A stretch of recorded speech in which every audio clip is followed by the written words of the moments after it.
ہمارے ایک دوست نے دعوت کی، اس وقت اتفاق سے میری صرف 2 تھی، تو میں نے کہا دونوں کو ایک ساتھ لے کے جاؤں گا تو میں خود نہیں جا سکوں گا، میں باہر ہی کھڑا رہوں گا، تو اس لیے 1 بائی 1 پہلے ایک کو پھر دوسرے گھر والوں کو لے جاؤں میں۔ تو جب ایک گھر والوں کو میں لے کر گیا ہوں، آدھا گھنٹہ پونا گھنٹہ گزرا، وہ ٹائم پہ گھر والے آ گئے اور میں لے کے چلا آیا۔ اب دوسرے کو لے کر گیا، دوسرے گھر والوں کو، ان کو وہاں ہو گئی دیر۔ اب دیر ہو گئی تو مجھے فون کرنا بنتا تھا، بھائی کیا ہو گیا، اتنا ٹائم کیوں ہو گیا؟ 2-3 دفعہ میں نے فون کر لیا کیونکہ لیٹ بہت ہو رہے تھے، لیٹ نائٹ، دیر ہو گئی تھی رات۔ میں نے ان کو لے آیا بہرحال، 2-4 دن ہمارے گزرے، اس کے بعد لڑائی شروع، ڈرون پہلی والی سے، جن کو پہلے لے کر گیا تھا نا۔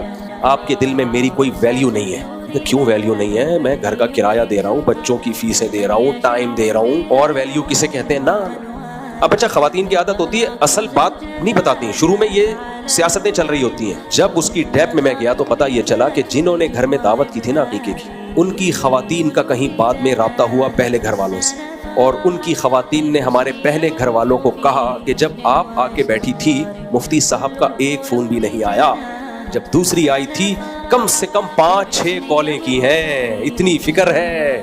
میں نے کہا میرا پروگرام اڑ گیا، حالانکہ وہ ضرورت کی بنیاد پہ کی تھی، دیر ہو گئی تھی، تو دیر ہوتی تو ان کو 10 کالیں کر لیتا میں۔ پھر یہ ثابت کرنے کے لیے کہ نہیں بھائی آپ کی ویلیو بہت زیادہ ہے، کتنا خرچہ ہوا میرا، کتنا ٹائم لگا، لیکن پھر بھی وہ بات تھوڑی ہوتی ہے۔ ایک دفعہ بدگمانی پھیل جائے تو بہت مشکل ہے۔